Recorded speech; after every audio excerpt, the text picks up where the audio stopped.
I would like to introduce you to our third speaker for today, Dr. Samar Almossa. Dr. Samar is an assistant professor at Al-Qura University.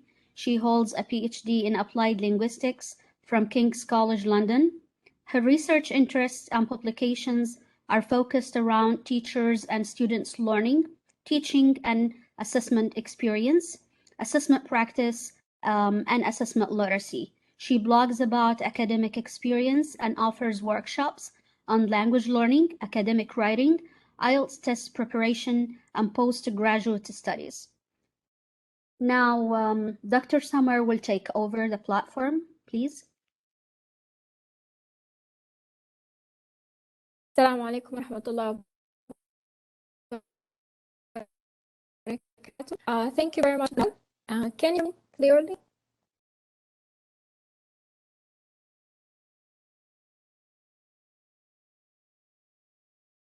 Yes, excellent.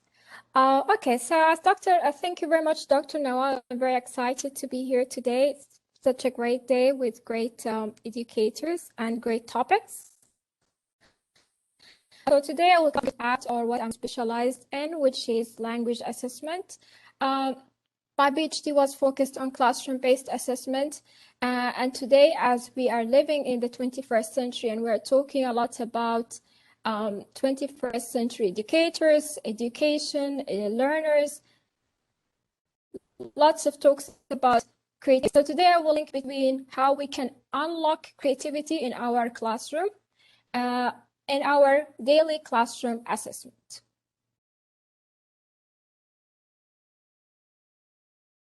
So when we talk about assessment, there are lots of topics that things comes to our mind, like the outcomes, the goals, the rubrics, how we're going to measure it. Is it something measurable?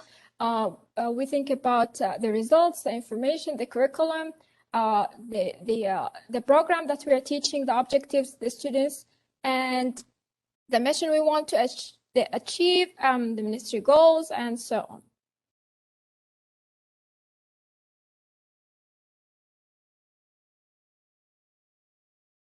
So I have a question. The first question I want to ask you, I want to know about your background in assessment. So the question is, what's your background in assessment? There are two ways to answer. The simplest way is in the chat. The other way is to use Slido, slido.com. So for the slido.com, the code is 591192. So do you have a background in using assessment through self-study? Like reading books, articles, or webinars, courses, online, face-to-face, or none? All the above? Great.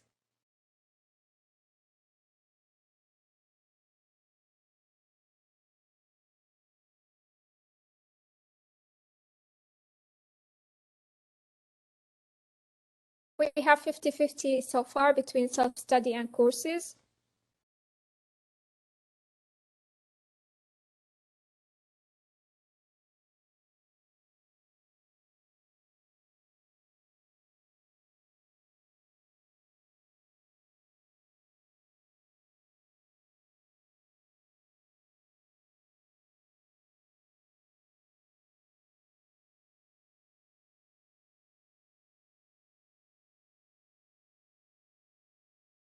Okay, self-study or self-exploration is more people. And some people are saying all the above don't have that option, but yes. Different courses now, they are offered online or face-to-face. Also the webinars that you can register in online, like through Future Learn, Coursera, and other websites.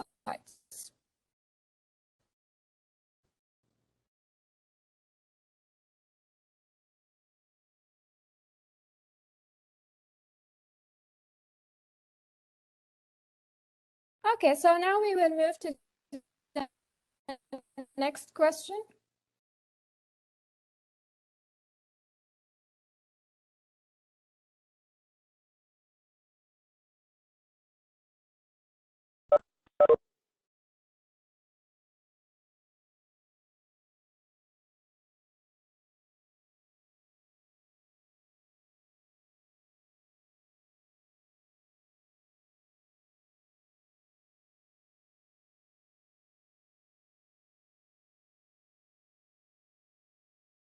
My main concerns when it comes to assessment, is it the tasks, is it the time, is it the resources, either the student's level or the curriculum?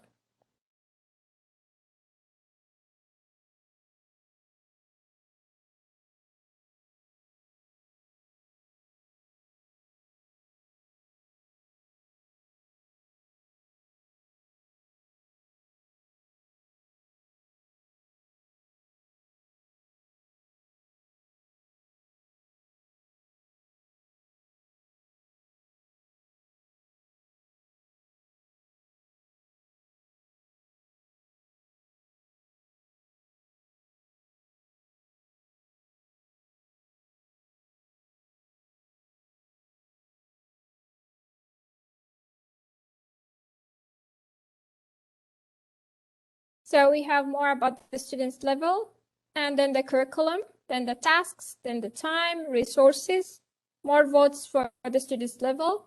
So it seems it's the main concern.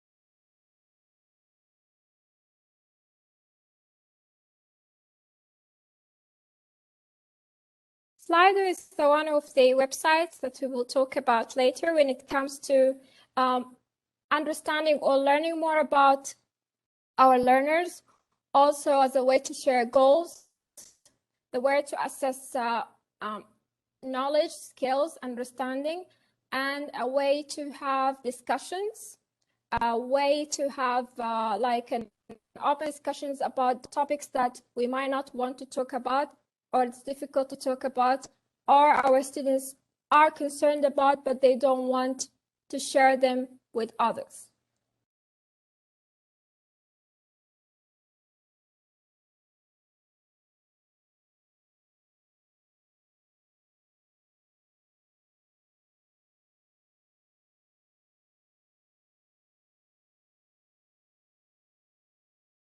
Okay, so today's topic or today's session, we will focus on assessment concepts. So we will start by looking at main concepts that we want to be remind ourselves about. And then we will talk about student and teacher assessment literacy, what it means to both us as teachers and our students.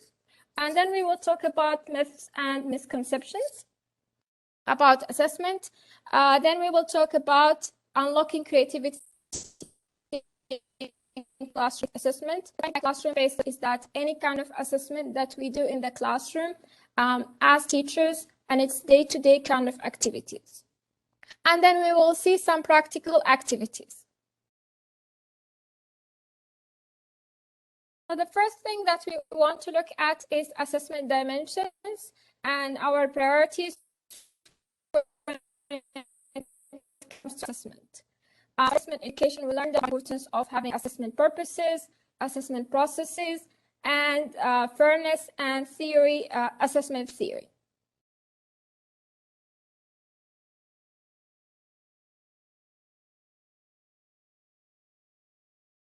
Okay, so the first part is assessment purposes. Why are we assessing, or what's the purpose of our assessment? So we have assessment of learning, where teachers use evidence of summative assessment to have an overview or a review of a student's learning and to assign a grade in relation to the student's achievements in a task that meets the learning objectives. Then we have assessment for learning, which is the teachers and the students' use of evidence. So it's an effort that comes from both sides to use evidence to provide feedback to go forward with the learning objectives, achieving the learning objectives for the course, also for the learners. And this is the learner-centered approach to formative assessment. Then we have assessment as learning that focus on the students is learning by providing feedback or experience that future students meet their abilities and learning assessment, having goals, learning plans involve teachers, but is primarily student-centered again. It seems in the chat we have a debate about whether the quality of the sound is good or not good. Some people are saying that they can hear me clearly, other people they can't.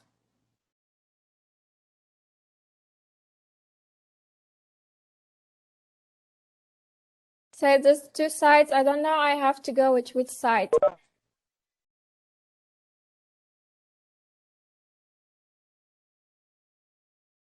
And then we have the assessment processes. So first we have the assessment process. We said we know that we can assess our students for grades and for tests. And we know we can assess our students to check their understanding, to check whether they are with us. Are they achieving their goal, the goals we have or not? And then we have assessment as learning, where we foster learning with the experiences. And then we have the assessment processes. Is the assessment processes where we design, score, and communicate our assessment. So the first part is designing, that we focus on developing reliable assessment measures and items so we can measure our students' learning in relation to the learning objectives. So that we want to start with a reliable or a systematic way of designing our assessment task. And then scoring, we focus on how we are going to score, what are the protocols or the guides that we will use to respond to the assessment scenarios that we want to create. And then communication, which is a very important part of our 21st century skills, is that focus on the interpretation. What does it mean? Why we have this assessment? What does it mean? And we need information about the assessment results and feedback that goes through as a communication between the teacher, students, and their parents.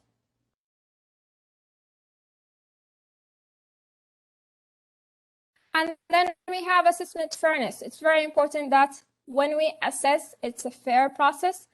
One part of it is standardized. When we talk about standardized assessment, it means that it has equal protocols for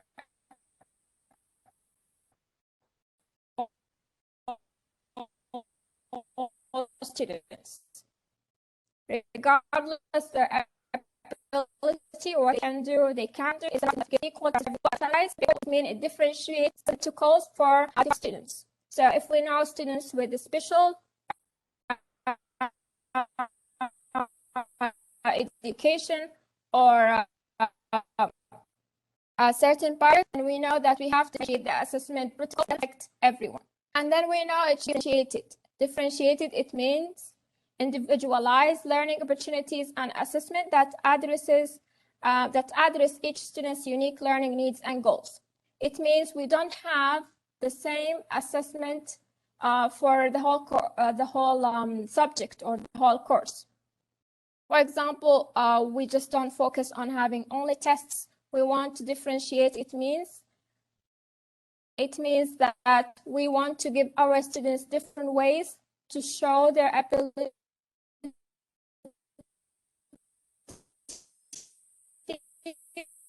or what they can do or what they can't do.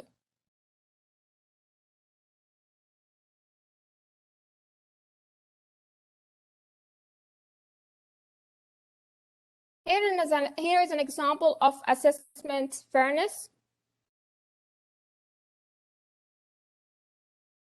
Equality, so the assumption that everyone benefits from the same support, that's in the equal treatment that we have. Then we have the equity, is that everyone gets the support they need.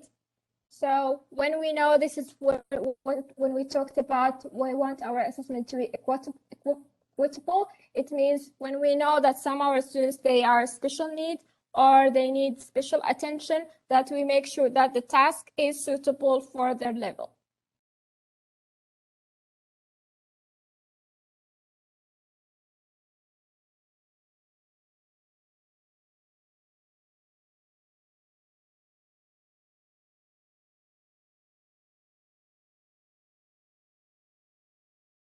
Okay, so it seems like there's a problem with the sound.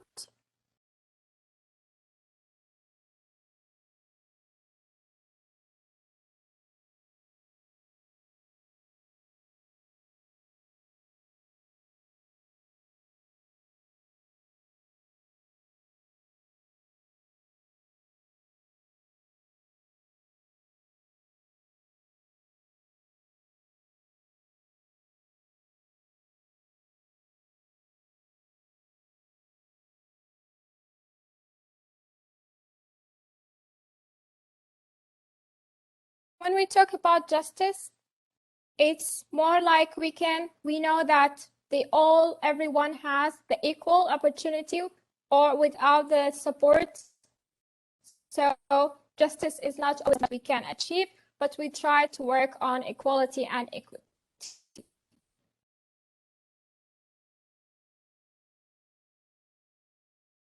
And then the last part is the assessment theory. So assessment theory, reliability, validity, and mixed. So when we focus on reliability, we work on to ensure that our assessment is consistent and results within assessment and across the time periods and between teachers.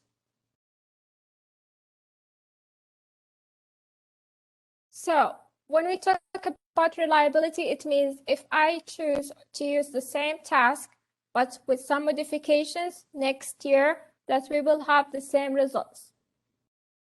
And if I share the task with my colleague who might have a different group, but she can modify the task again, then they will have the same results. It means my measurement is reliable. Validity works to ensure that the assessment or evaluation measures what it claims to measure.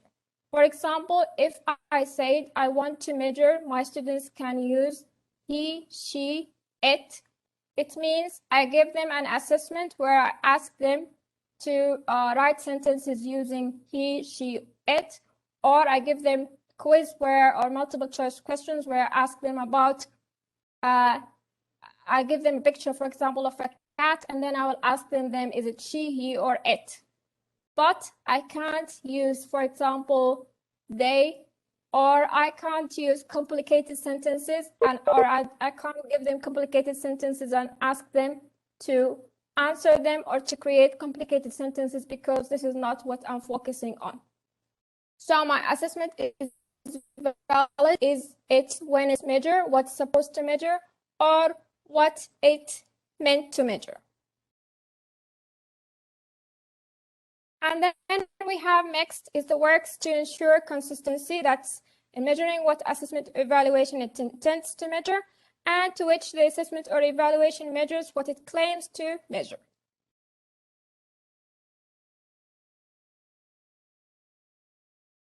So here when we look at the reliability, let's look from the left to the right. Here we know where is the goal in the middle. Reliable, we can see that we hit the goals, so the measure is reliable. Every time we have the same result, but it's not valid. Why it's not valid? Because I don't hit the target. And then in the one in the middle, I can see I hit the target every time. It means that it's reliable. And my arrows are in the place that I want them to be in the target. So it's reliable. It goes to the same place all the time. And it's valid. It gets to my target. This is the third one, is an example of unreliable and not valid. My arrows are all over the place and none of them did hit the target. So this is the kind of assessment that we want. Every time we have the same results, and it does hit the target, or it measures what's supposed to measure. To measure.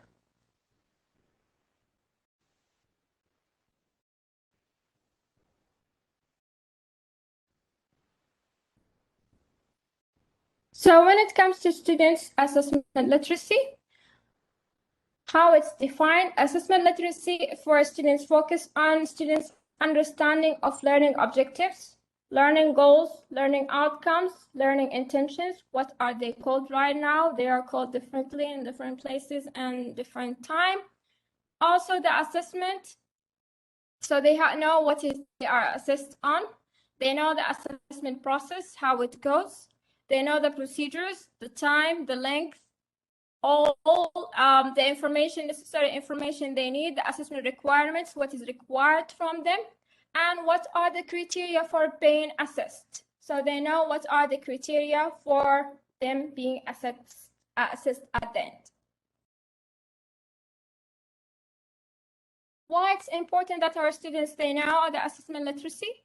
It's important because they will be familiar with the appropriate assessment standards. They will know what is expected from them.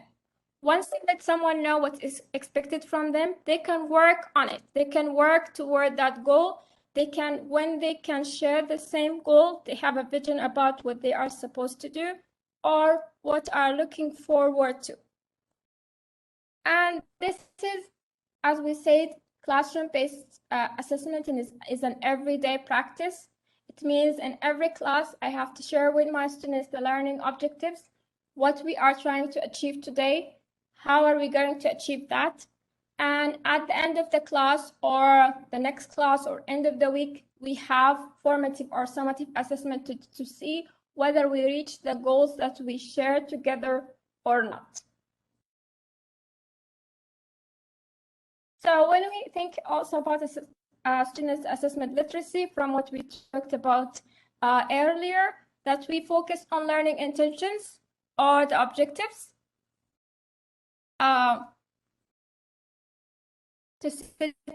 So we want to know that there are clear goals, achievable. They can achieve them at the end of the semester or the end of the term.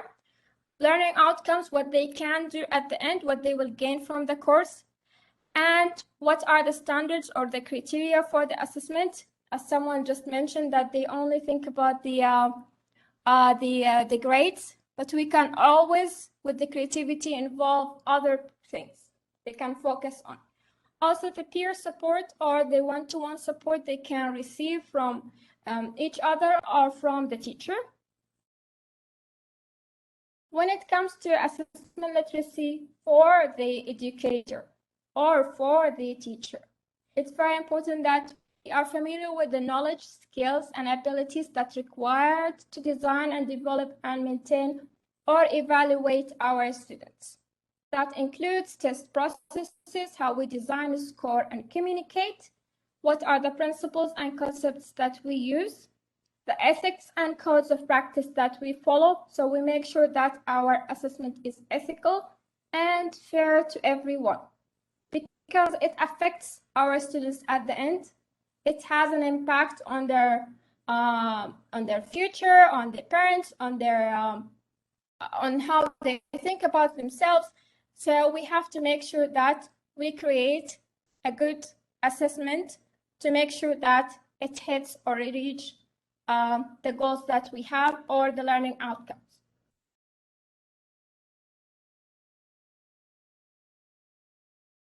Lots of school thoughts about what we should be as assessment literate teachers, that we should be expected to focus on what is assessed, the construct, what we are focusing on assessing.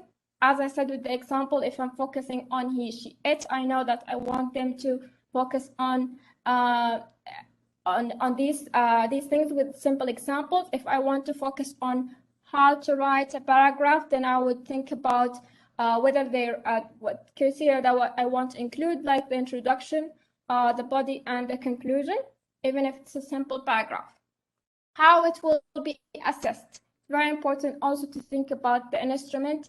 How I'm going to assess this task. If it's a writing task, am I going to use the multiple choice questions? It won't really hit the target. I want to see if they are able to write simple sentences or not.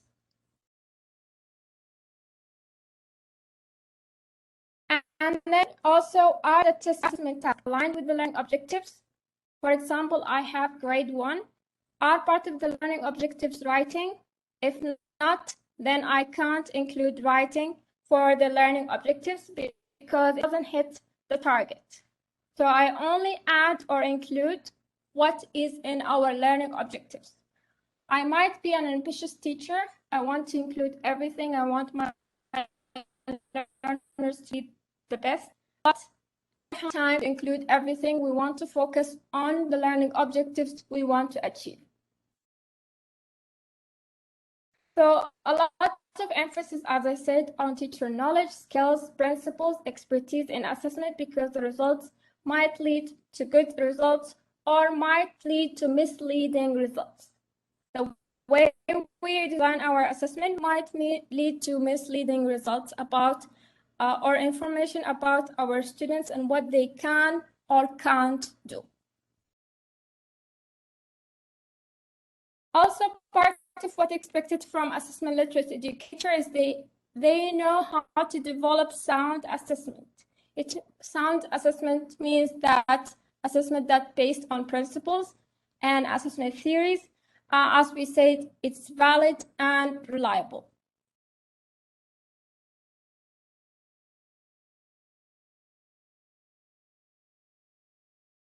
Another school of thought looked at what we can include, what we need more about, or what we need to learn more about as teachers or learn less about, like knowledge of theory, is it important or not, the scores, making decisions,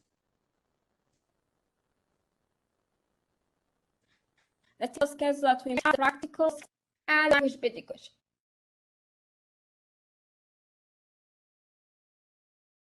Now I have a question to ask. What are the qualities of the 21st century educator? What is expected from us in the 21st century?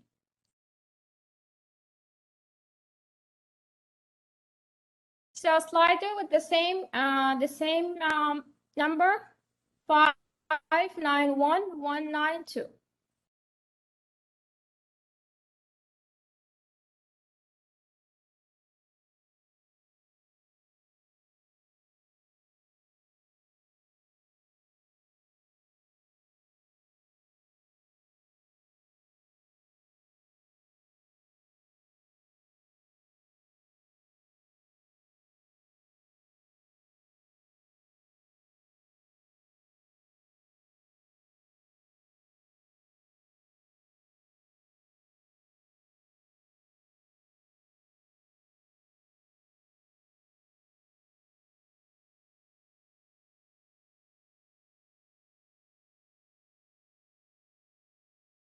So the qualities of 21st century educators include critical thinker. It's a big one. We can see in the screen.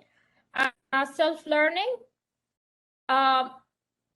critical thinker or critical thinking, reliable, cooperative or collaborative. We can collaborate with other people. Up-to-date, facilitator. So it's now not teacher-centered, it's more like learner-centered, flexible, important to be flexible, creativity, being creative, digital literacy, very important one. We had an excellent talk from Dr. Suhad and Mrs. Sahar. Technology, online learning, life learner. Life learner is an excellent one. So we don't stop at any age or stage. Assessment literate. CPD, professional development.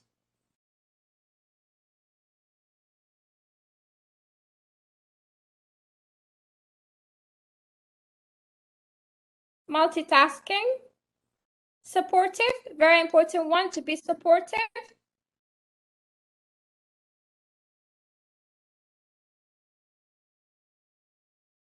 Well prepared. Smart. Smart seems something that's many of you share.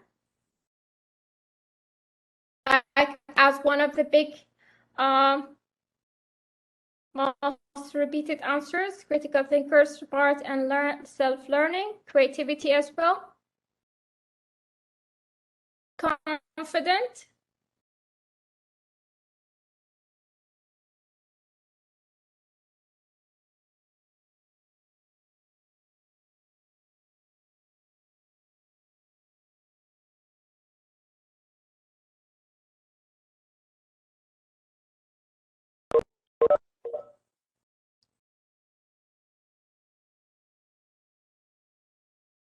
Okay, and open-minded. Excellent.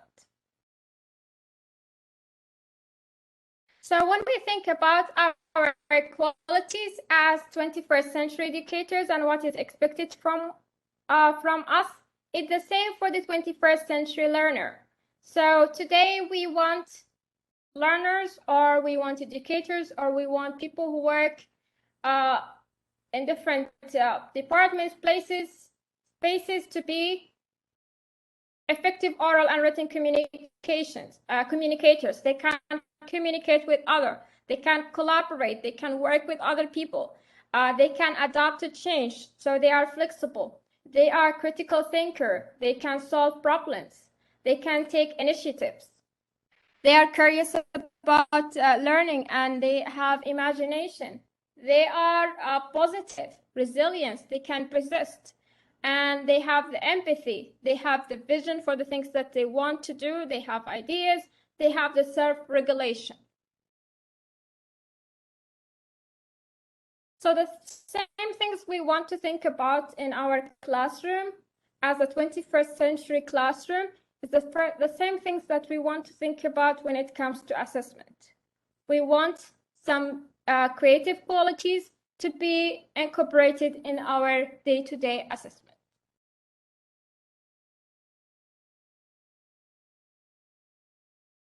There are different stages for raising our students' assessment literacy.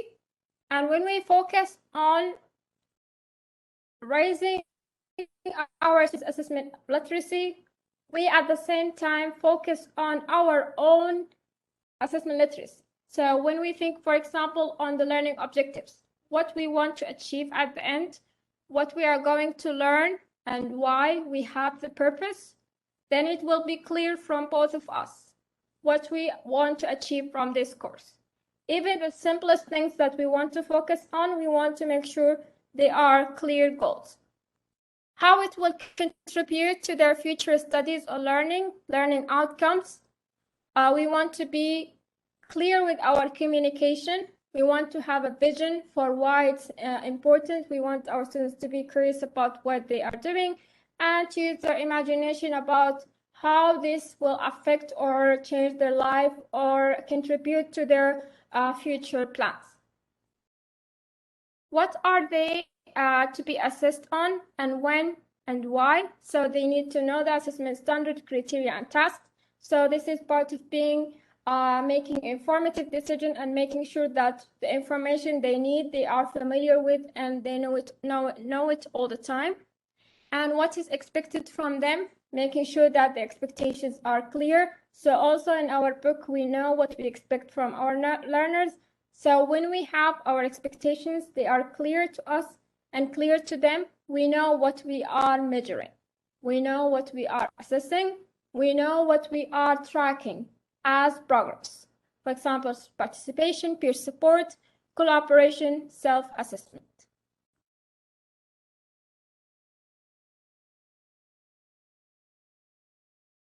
So now let's talk about creativity and assessment process. So there are different stages that we go through when we want to create an assessment or assess task, and we want to think about how we can add creativity to these tasks. Also, later we will have some examples. So we know we have the phase of exploration, then elaboration, expression, and reflection and response. So we will have a look at each one of them. The first stage is exploration. We want to explore what we want to do. We want to invite our learners to think about that we have a task that we want to do. It could be a written essay, it could be a video, it could be a presentation. So we have different kind of ideas we might want to do. And so students would explore the materials, questions they might have, what we want to do, their goals, what they want to achieve by doing this, this task, and they imagine what they want to do. Then we have the stage of elaboration, where students settle on purpose.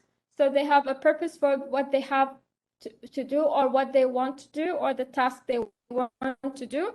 And they start to engage in simple research. They want to find information about the topic, or they want to find ideas they want to use to develop to develop their project or to develop the small task they want to achieve. This can happen in one day, 1 week, or a month. It depends on the length of the task, the type of the task, and what we want to achieve. And also it goes to all stages or all levels, also from elementary, intermediate to secondary school. Then expression. Expression is where they express themselves through the work they do or produce. Like when students decide how to share their creative work or what they have prepared, or if we want them to share with us the task or the project that they have created, so they will show us how they expressed the idea we asked them to do or the task we asked them to do. And then at the end, we have the reflection and response. It occurs when learners consider creative efforts and make decisions moving forward. So this is here where we share, we revise, we look at what they have done, and we can talk about it and how we can make it differently next time or what we can improve.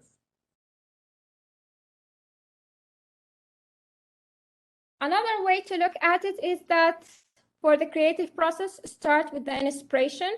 We want something to inspire us to think about the topic we want to focus on or the task that we want to achieve. It could be the experience or the process or the theme or the guiding questions. And then we have the design. We start with the designing, planning, thinking about what we will include, brainstorming. Is it going to be something visual? Is it going to be something written?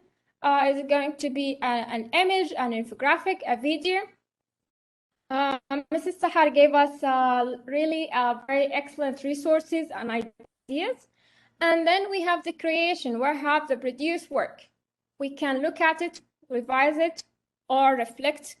This is a process goes for both students together, students to students, one-to-one, and students to teachers. And then we have the reflection and presentation, where we have the final product. We can always discuss, respond, present, and revise.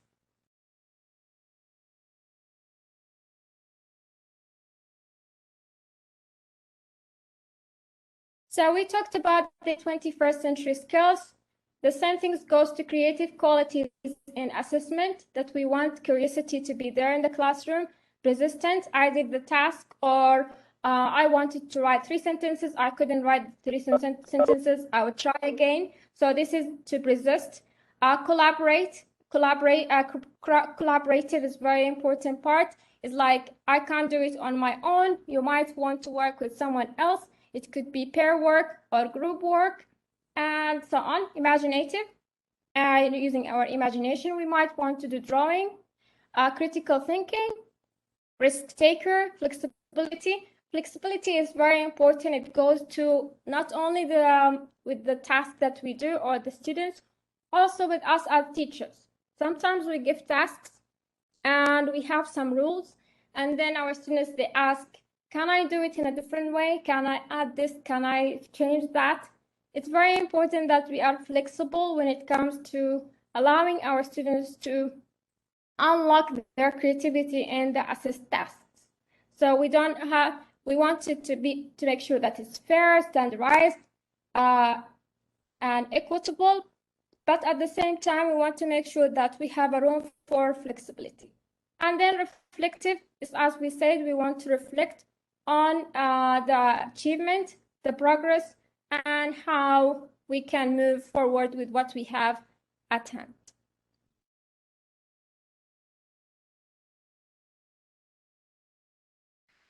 So if we expected our students to be different and then we give them all the same thing, then it's very questionable how we want them to be critical thinker if we give them the task, guide them through everything. And I want to emphasize that creating a space for creativity and assessment in the classroom is a process of creating creativity in the classroom in general. So it's not something that is only about assessment, but it becoming an everyday culture.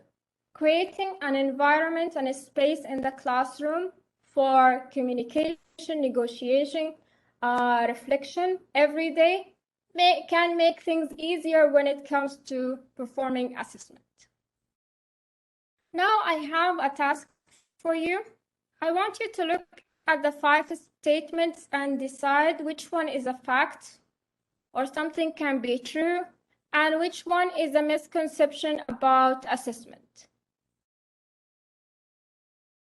So A is a fact, A is a fact, B is a misconception. So you can write the number, for example, 1, A, 2, B, 3, B, and so on.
Okay, so most of you went for B, so most of you considered the statements to be misconceptions about assessment.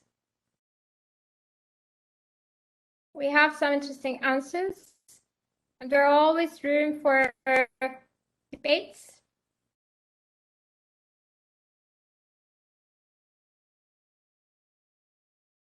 So they are all misconceptions. So assessment and testing are not the same. So as we said, we can have tests and summative assessment, and we can have other assessment for formative purposes. Teachers using formative assessment will lose control of their classroom. Having a student-centered classroom doesn't mean you will lose the control. Examination are the only type of assessment. We all know that it's not the only way to assess our students, whether with grades or without grades. Assessment is a one-way process. Now in the 21st century educator learners, we don't have one-way process or one way to do things. It's always goes both ways. And work should always be given grade or mark. We don't always have to grade every assessment task we do.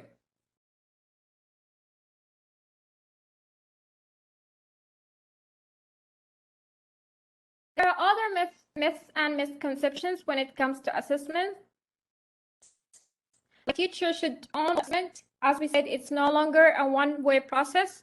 Assessment is not a one-dimension process. They are multi-dimensional dimensions. Assessment happens after learning. We assess as we learn, and we assess as we go. Not only they one task to another, we will check understanding.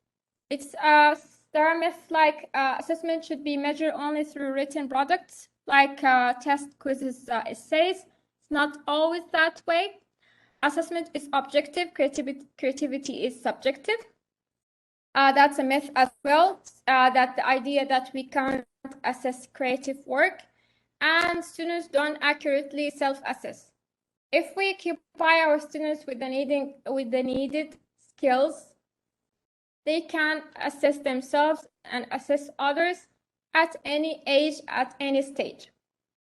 I have been teaching for the last 12 years, from age 8 to university, adult, after university. So at different ages and different stages of education, I have seen that learners, they can do things. Sometimes we might think that it might be difficult or it takes time, but with patience, also with creating, as I said, the space and the culture in the classroom, anything is possible. Regardless also the policies and the restrictions. Myths about creativity, that you can be creative or not. We are not all creative. Creativity doesn't have to be always something very bold or a beautiful drawings or taking nice photos. Creativity can come in different ways or shapes. Creative people don't follow the rules. If I give them creative tasks, they won't do the task, they will do something different.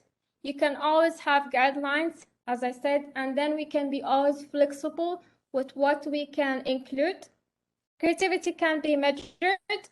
We can have a creative work, and then we have things that we want to measure it against. And creativity is a solitary, something that's solitary, that one person can do it. It can't be done in groups or pairs, and that's not true.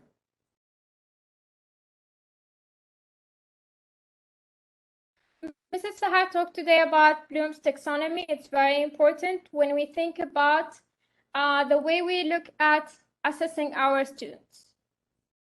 Lots of the time we focus on the summative assessment in terms of tests, quizzes, and it's all about the knowledge or the low order thinking skills, such as focusing on knowledge. Can they remember what we gave them or what we taught in the class? And then we have the comprehension level. So for different levels, we can use different assessment tools or methods. Also, we can, for example, we have the knowledge comprehension. We have like animations, tutorials.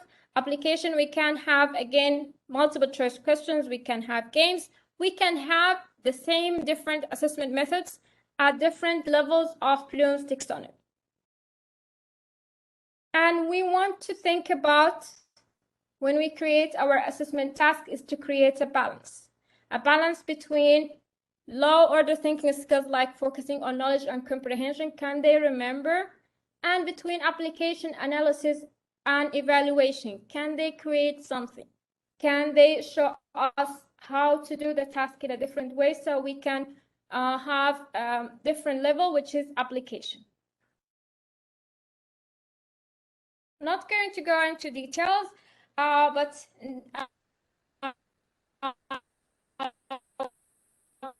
for example, we want to think about the recall. We recall, do they understand, and can they put application is very important. We want to know, what did we teach yesterday? Can they use it today? Can they create a sentence from the grammar we taught yesterday? If they can't create a sentence tomorrow, for example, at an intermediate level or even elementary level, for example, this is a cat. Someone is saying that this is the Bloom's taxonomy older version. People use different versions. I know this is the older version, but for different purposes, we can use this one or we can use the new one. So they can they break down the ideas into various ways? Can reconstruct the ideas or what we gave them? Can they evaluation, which is very important? Can they make a judgment from what has been learned? Or if we ask someone to stand up and talk about or describe their day yesterday, can they make judgments about what they have focused on, what they talked about, and how they introduced the topic?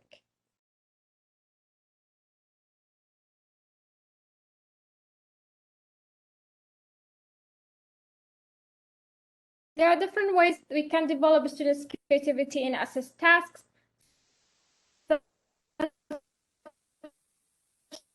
as allowing our students a choice in their work, a choice and a voice. Youth leading questions, we can always ask questions that can provoke or help our students to identify the purpose and the meaning for what they are doing. If anything that we give a meaning to it can make sense or can make a difference. Have students revise and review their work. And this is a lot of work mainly for the teacher, because when they revise, they will go back, they will do it and they will go back to you. But sometimes you can redirect that. So sometimes you want them to work together. So they will write, or they will do the task, or they will do the voiceover, or they will record themselves saying the 3 sentences they wrote, and then you ask them to review it with someone else in the class, or to review it with their parents. So they can do it at home with someone else. Also, let students use varied modalities. Nowadays, with the COVID situation, anything is possible. The online, using technology, they can use videos, images, the voice over and drawing, so they can express themselves in the way they can. Not all people are good with videos, not all people are good with images or drawing or voiceover, but more or less some students will enjoy one task more than the others. But we have a goal that we want to focus on. For example, we have 10 words that we want to make sure they can use. For example, I will ask them, you have these 10 words. I want you to create something in 2 minutes. It could be a drawing, it could be a quiz about it, it could be a voiceover, it could be a drawing, it could be role play, anything.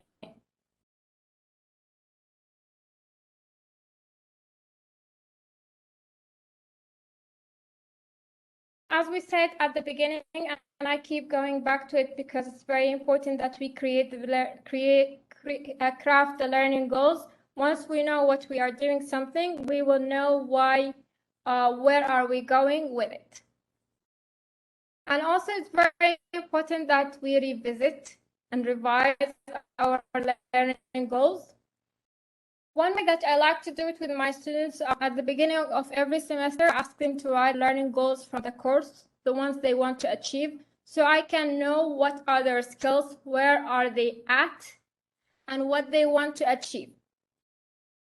So even with small children, when you ask them about why do you want to learn English, they will always have the reasons. Like they want to watch their favorite cartoons, or they want to be able to use the language when they go out with the parents to the coffee shop, or when they think about traveling. So learners, they always have their own goals. So I ask them to write them down, and then I save it somewhere. Like this one was online or on paper, or ask them to write it in their notebooks, and then they share it, or I read some of it. I just take an overview of what they have written, and then later after the midterm, I show it to them again. Have you achieved your goals?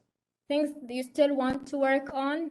And then toward the end of the semester, we go through it again.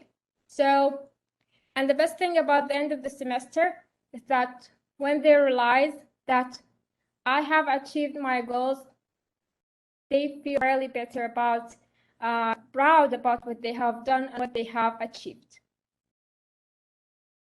And also it helps us to have an idea about our learners. Like I want to know what they know and what they don't know, what they want to improve. If someone is good with writing, want to focus on speaking, so I always involve that students in speaking participation. So I encourage them also to remember their goals.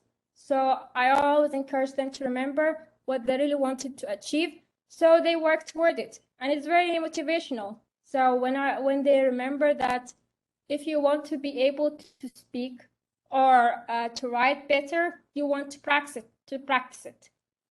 And another thing about it is that stressing it that the classroom is your safe space. So I always tell my students that your classroom is the safe space. If you don't speak here, make mistakes, when are you going to do so? And why I stress on that? Because students in language classes, they think about their grades, marks, and some of them think if they make any mistakes, that their marks will be taken away from them. They will lose marks from any mistake. So this is something that we have to keep reminding them that this is your space, this is your place to learn and to grow. And this is why assessment shouldn't always be assessed with grades, because if we assess everything with grades, we will limit our students' potential to unlock their creativity, also unlock their potentials, the thing that they want to focus on or improve.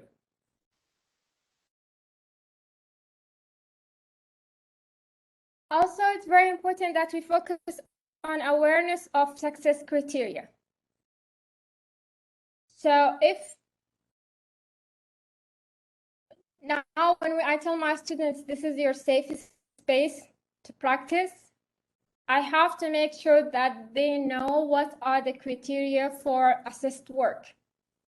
So they know that there is a difference between the things that we do in the classroom every day, the task, the formative assessment, and between the assessed work.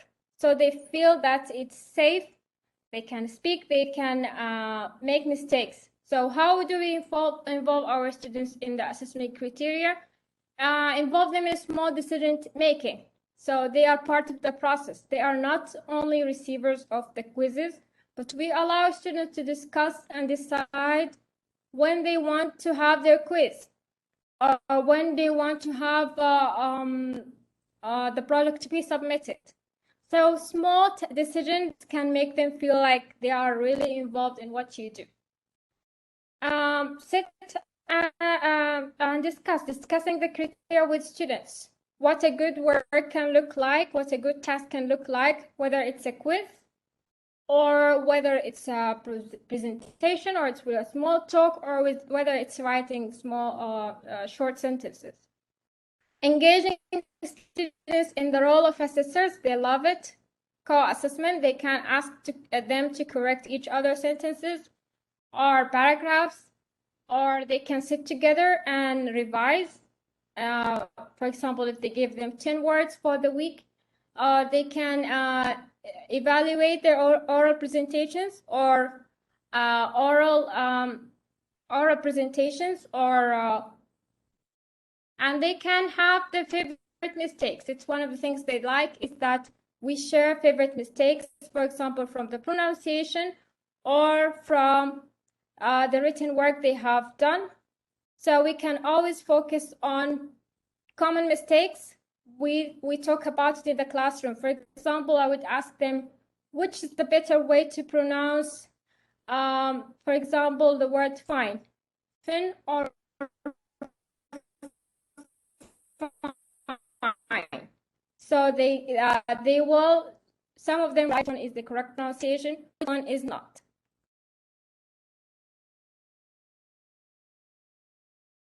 So this is one way to do it, is that I like to engage students with writing, so I always ask them to write, even if it's something very simple.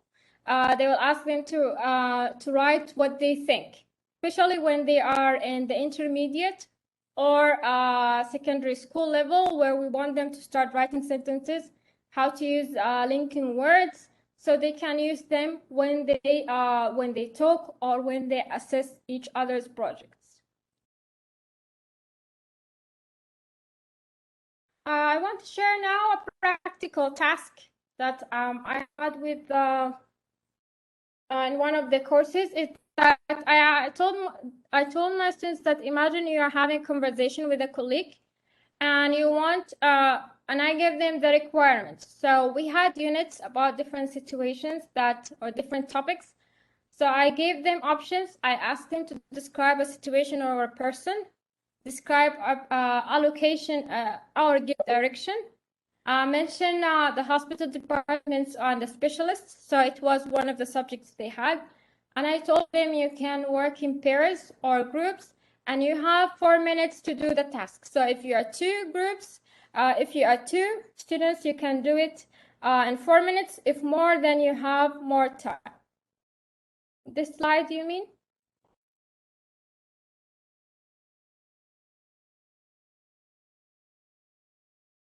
Someone said boring. Assessment can sound very boring, and it's a lot of things to think about, but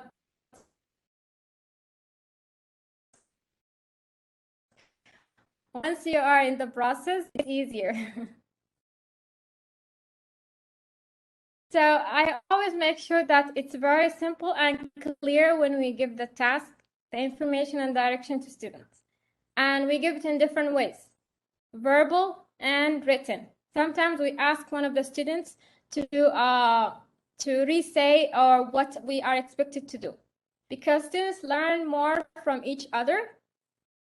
And here is what they have created.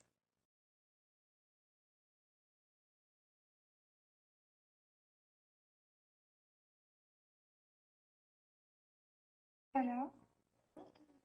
Yeah, I'm fine, thank you. What are you doing? Breathing. As feedback yesterday, I went to the hospital, the emergency department. There was an uncomfortable pain in my teeth. Pain clear to come information. Okay, so I give a little bit of a context. So students, when they did their before they are learning terminology to use it in the hospital, and most of them they say it's very difficult, and they say that many of them didn't study English in the university. So when they produced the task, I was very, some of them in the classes over 3 weeks, they said, we can't do this. We can't speak in English. We can't pronounce the words. We don't know how to write full sentences. But then they blew my mind. They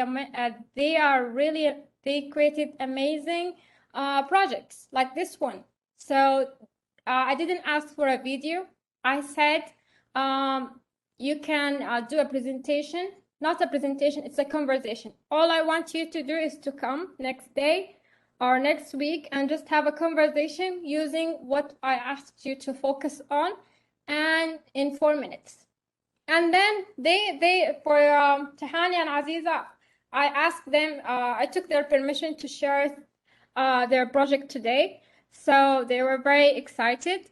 Tahani said, I love creating videos. So this is something she loved and she focused on.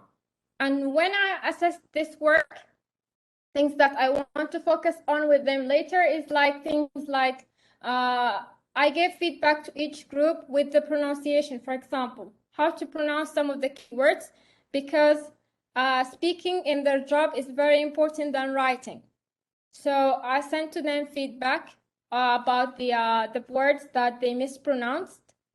And when I think about this, the process we talked about earlier, so they had to sit together to explore what they want to do. And then they had to write down the information that they want to include. They had to use their imagination to think about what we will talk about. And then they had to sit down and do the expression. They expressed themselves through the conversation and then through the video, with the sound, with the music, everything they have created. They're choosing the font for it, and then it's a revise and evaluation at the end.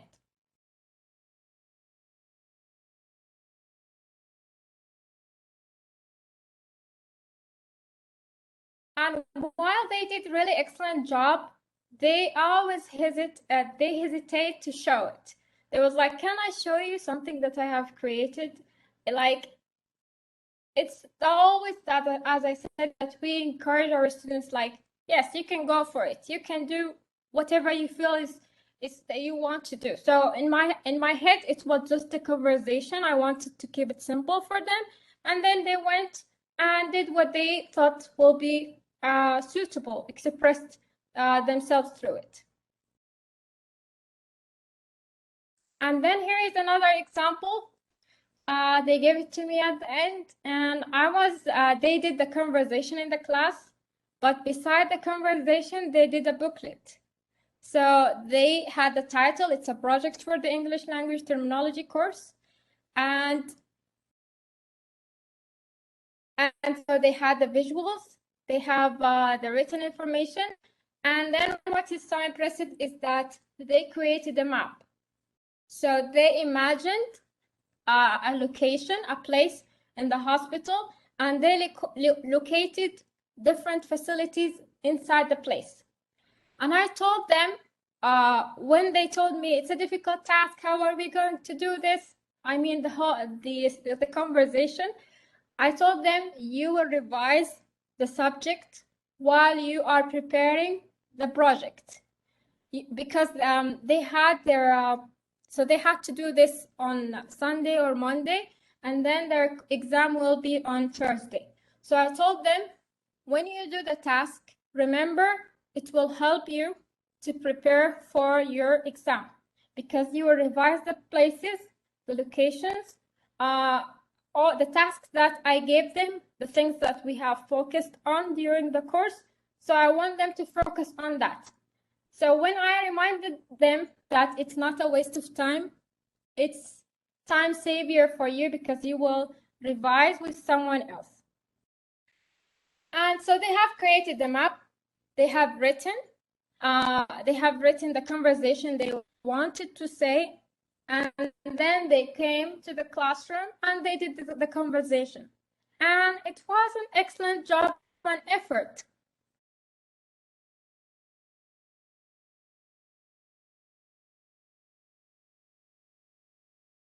And then now we will talk about another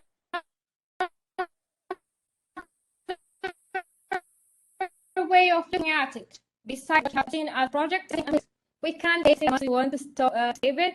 It's part of what we do. It's part of the policy. It's part of what we are supposed to show to the stakeholders. So introducing a student to summative assessment like tests, quizzes, for formative purposes, we can use different ways to do so. One of them is Kahoot. I love Kahoot. My students love it. Once they see on the screen Kahoot, or I ask them to open it, it's always exciting, because especially with the groups who like challenges. So we use it to review the units. We use it to review what we have done, what we have covered. Also, we use it to prepare for exams or prepare for summative assessment. So the idea about Kahoot is that they can they get the code. It's the same like Slido, the one I used today on purpose to show you how it can be used. There are different options. So I love to use multiple choice questions, because similar to the ones they will get in the exam. And then they have limited time to answer each question, and then they get scores for answering quickly. So I tell my students, this task familiarize you with the assessment that you will receive. Also, it helps you to answer in a limited time. I want you to think and answer as very quickly, because it helps you to develop this skill that you need for the exam. Also, it helps you to think about what could be the right decision. At the end, after we finish, we have a discussion and we revise the difficult questions. And the website gives you stats. It shows you which questions were difficult, which questions were answered by many students, which questions were not answered by many students. And you might be thinking, if they don't have their phones in the classroom, how they can do it? They can do it offline. So you give it to them, they do it at home. And then next day, you can just show on the screen their answers and what they have achieved. And sometimes I like to do it with 3 words, I do it sometimes with rewords like points, or sometimes like points or simple gifts for those who scores really high. Someone here is asking about frustration. I always tell my students it's not a competition. I want you to learn, focus on the task, not on winning. And this is something that I try to create in my classroom.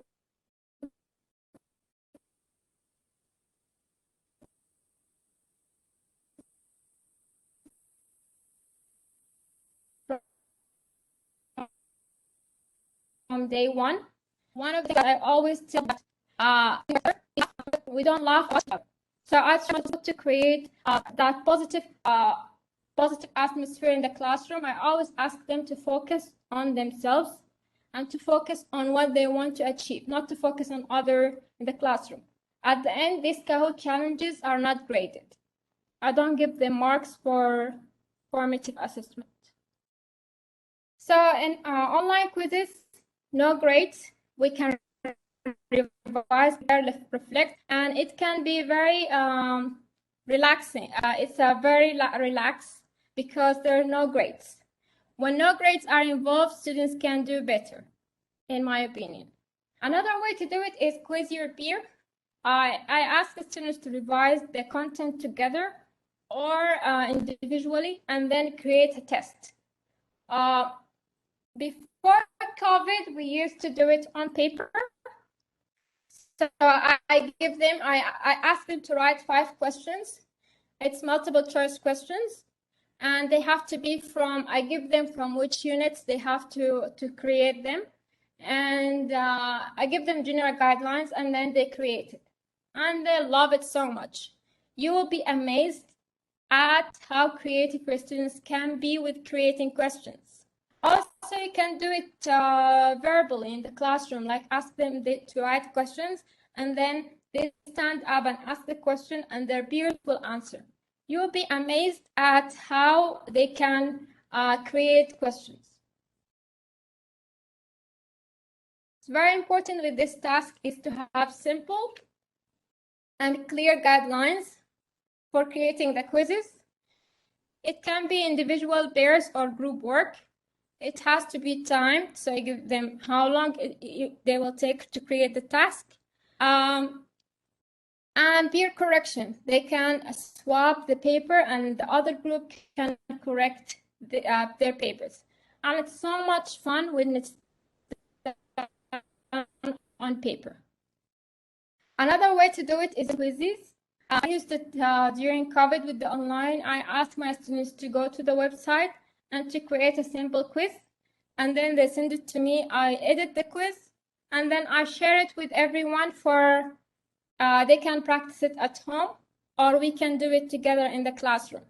If you want to access Quizy, you can scan the barcode or take a picture of the barcode from the slides.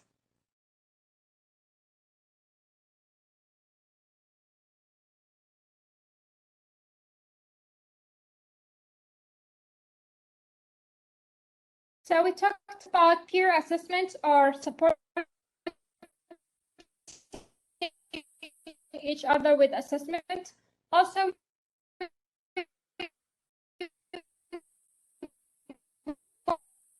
want our students to focus on self-assessment. As I was always saying, how to move up level. It's not a question. It's about where are you at right now? Where are you? So this is why individualizing and having their learning goals at the beginning is very important.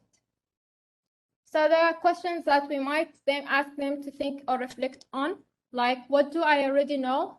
What do I need to learn? What do I not know? And list of things that I should focus on. One of the things that I found very useful is that students, when this slide, students, when they give them personalized feedback about what things that they want to think about or to focus on, they can all improve it. Like some students, they mix between he and she, so they might use she for male and he for female. So this is a very important goal that we want to focus on. So we always remind that students try to focus on. I want to focus on, I have to think before I use he or she.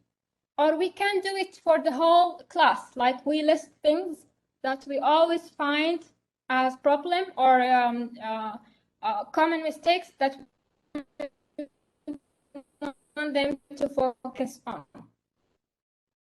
Another way that I use for assessment, for quizzes and grades, no grades. I don't like to give grades when I want to check whether they are understanding or focusing or they can do the task or not. For example, using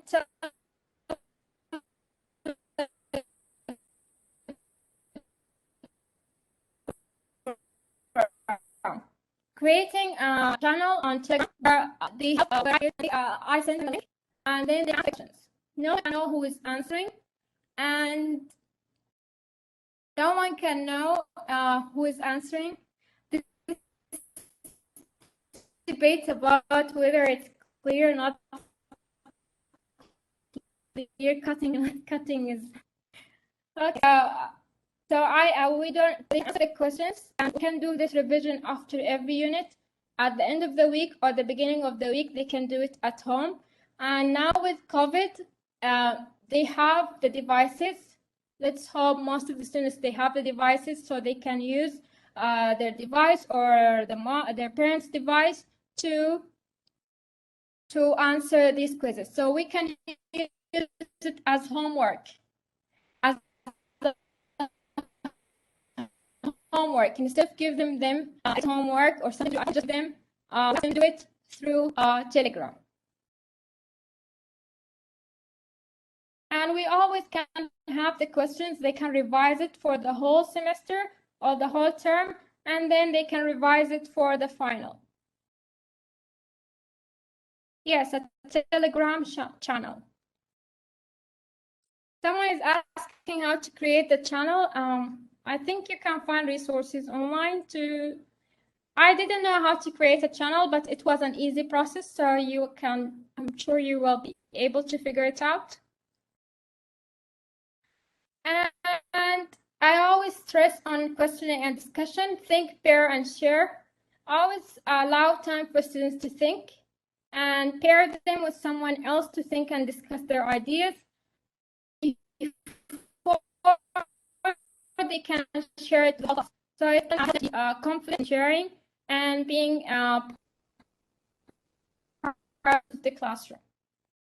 Another thing is what I call it slide or Sunday discussion. My students, they love this this thing, and they said we look for forward to every Sunday to see what kind of questions you are asking. And why I create Slido Sunday discussions, or why I start the week with discussions and questions, because I want to check in my students. I want to know where are they at. When it's very close to the midterm or exams, I want to make sure that are they ready, prepared, they have concerns, issues, problems, questions. Sometimes, and many times, students, they don't like to share. They feel like they don't want other students to know that they are struggling, or they are scared, or they don't know what to do. They have some doubts or issues. So with the Slido, you can do it online, or you can do it on paper, like use sticky notes.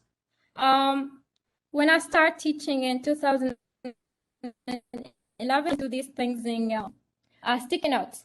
So I give them sticky notes. Every class I have lots of sticky notes. I gave it to my students. It could be a question they have to answer or a comment. It's like something very simple that I want them to answer. Small polling way to check their understanding, prior knowledge, skills. As I said, is preparation, deadline, needs, concerns.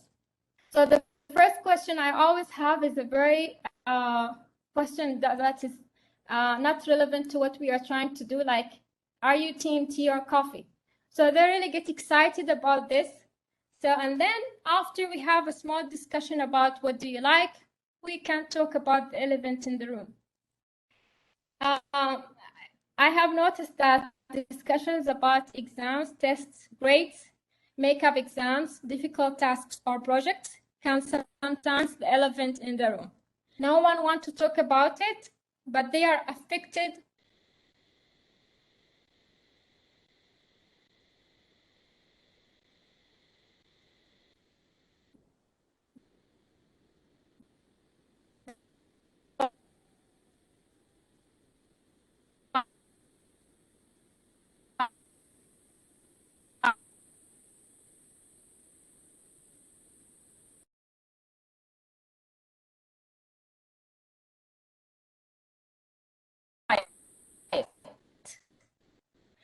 So there was different ways where we shared our students to understand how they feel about this course. And it was very surprising with this group that they want to learn about the teaching strategies, not so much about the assessment. So that was very I was very happy about that. They want to know how I'm going to teach the course, not about the assessment. But then after the midterm, I have a similar slide where I give them options. They want to talk about the midterm, and I will see that if there is like a good percentage that I know it's a topic that they want to talk about. Another way, as I said, to do the Sunday discussion or the discussion that you want to do at the beginning or the end of the week is the sticky notes or the A, B, C, D. Here's a barcode if you want to print it. So, for example, you can ask a question. How do you feel today? Great, okay, bad, no answer. And then so they know on the screen you put A, B, C, D for these options, and then they have to raise their answer is. Or you can use the stand up, sit down system for that. And if you don't have the online option or you don't want to use the online option.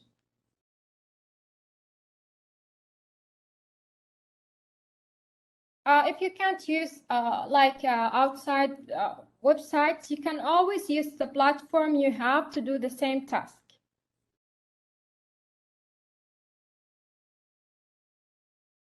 Here's another example. There's always, I don't know why, what's happening in the slide on the right, but as I said, I always give them an easy start for the class, especially on Sunday when everyone is like, they are maybe concerned, thinking about an exam. On the left, we have how are you going with your preparation for your exam. So I have a feel about how they feel. I wanted to know how they feel. Some of them, they said they're scared, or they don't feel good, or they feel bad. So I know that I want to focus on like talking to them about that it's okay to feel bad or scared, but you'll be fine. So I know what we have to focus on. متى يخلص بنخلص بعد شوية خلاص ما بقي لنا شيء. So I think part of assessment is that thinking about their feelings, how they feel. It's very, very important.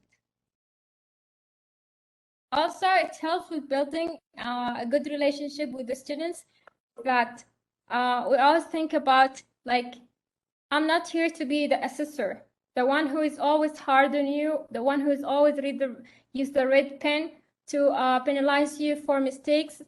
I want you to feel that this is a safe space, so they can enjoy what they are doing.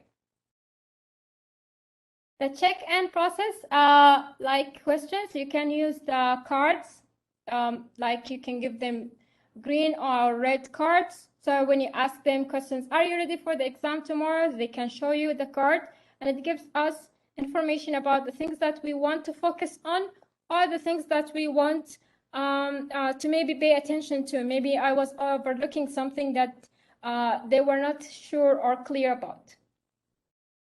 So what are the characteristics of the 21st century assessment? It's responsive, so we have some tasks to be done. It's systematic. We have a system. Informative. We share the information our students need to know about the assessment and the criteria. Communicated. Communication is an important part of what we do. That we tell them everything and be clear about it. Being flexible. That always there is room for flexibility. Technically sound. And multiple methods. So we can share different methods. And technically sound, as we said, we want to make sure that our assessment is sound, valid, and reliable. Integrated, it means integrated in everyday part of the classroom. The question about the traffic. This is kind of in traffic. You maybe want to use maybe you want to buy the colored papers, and then you use a code for that. Yes or no?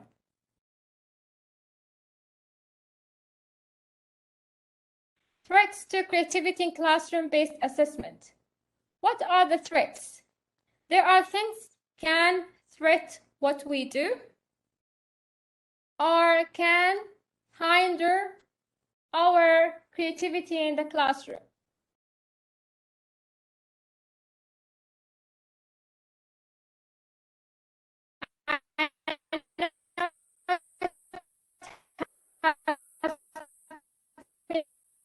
A long day, so to say the last slide. So threats to creativity in the classroom is that right answers, looking always for the right answers, something that teacher control. We said it's nowadays student-centered classroom. We want to control a little bit. Lack of purpose. It's very important that we know what's the target, what we want to do. Negativity, being negative toward the students, or students being negative toward each other. And this is something that I do from day one. I have zero tolerance for negativity, bad language, laughing at other people about what, whether they said something or they mispronounced a word. Tight deadlines. When we give them a short deadlines like 1 day or 2, when are they going to be able to produce the task? Limited assessment methods. If we limit our assessment to only tests or quizzes, when are we going to unlock creativity? As we said with the Bloom's taxonomy, if we focus only on retrieving knowledge, the remembering, then we are not going to the next level. Limited understanding or skill. When we have limited understanding of skill of the subject or what we want to do. High stakes exams.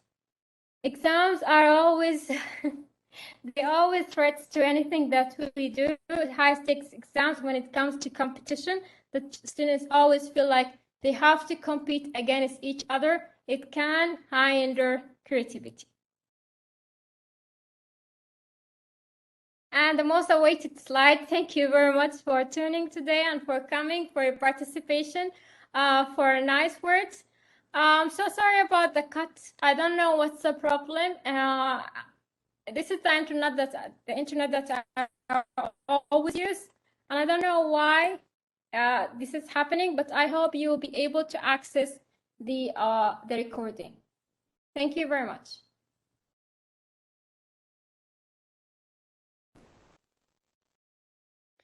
Thank you so much, Dr. Samar, for such an insightful presentation and for discussing such an important aspect of assessment literacy. I don't know if any of the audience has any questions.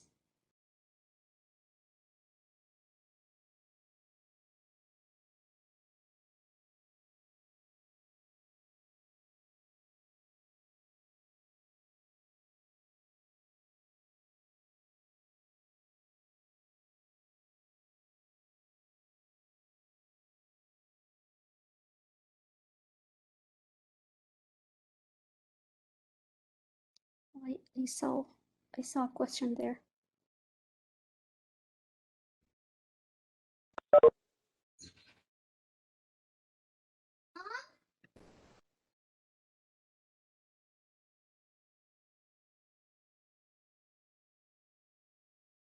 There is a question about Padlet. So it's called Padlet. So if you type on Google Padlet.com, you can access the website. I'll just type it in the chat.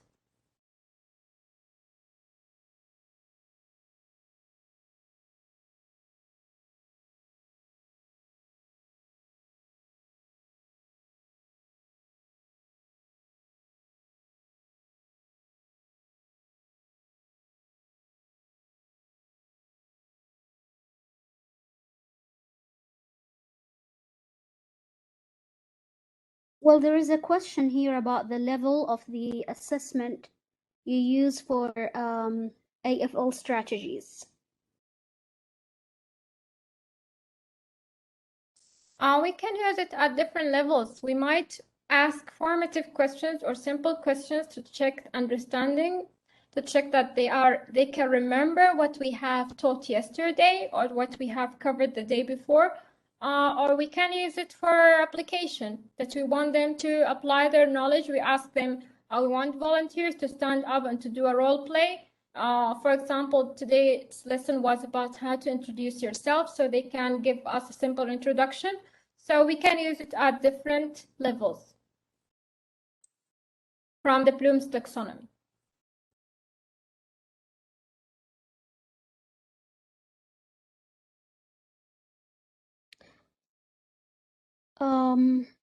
There is a question about like having or balancing the policy requirements and the formative assessments according to the students' needs. It's not an easy task. I've read someone also said that you have a lot to cover, so you're all thinking about how I'm going to finish all of that. But sometimes let's think about every day I want to include one task that can be formative in the midst of all the challenges that I have, and also think about it as a way to prepare students for what they have to do for the requirements or the policy. But have to do it in a different way. Instead of I just give students a grades for grades for play or for doing something different in the classroom. So sometimes just small adjustments, small changes can make all the difference. We all struggle with the requirements, with the curriculum, with the things that we have to cover, and it's not an easy challenge. We have another question. It says, how can we change the fixed mindset about high grades for teachers and students? I don't know if we can fix the mindset, but we can create the space where we want to focus on. I don't talk about grades a lot with my students. I don't like to talk about it a lot on purpose because I want them to focus on the tasks that we are doing and to focus on the learning objectives that we have for the day. Of course, I'm clear about the criteria when it comes to assessed work or quizzes or exams. But again, I try an everyday task, like when we do Kahoot, students, they love it because it's like with the music, with how quickly they have to answer, they just get excited, start screaming. And so they kind of focus on the moment, on the task they want to do or to finish. And also I'm linking it to the goals. Why am I doing this? I haven't came across anyone who wrote because I only want the high grades, but they always list other things that they want to achieve. So we want to focus more on that. Okay, we're gonna take one more question. Someone is asking which is more effective, to have a lot of assessment or less assessment but concentrated? I think it's we need to make sure that we have multiple methods. As we said, we wanted to make sure it's differentiated, speaks to different groups. Some students, they say when they it's a quiz or a test, they get really they get an anxiety and they don't get high grades because of that. So we need to make sure that at least we have 3 to 4 methods of assessment, so students can unlock their creativities in different ways, and they show us they can do the task. And this is why sometimes we hear teachers, they say they are really good in the class, but they mess up in the exam, because we are limiting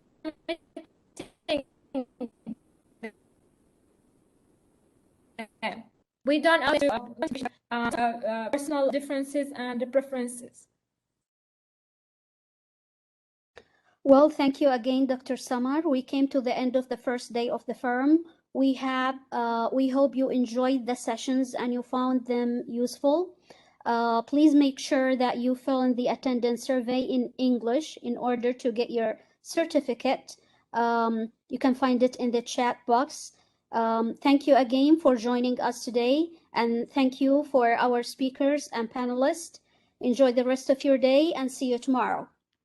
Thank you, Dr. Noah. You're welcome.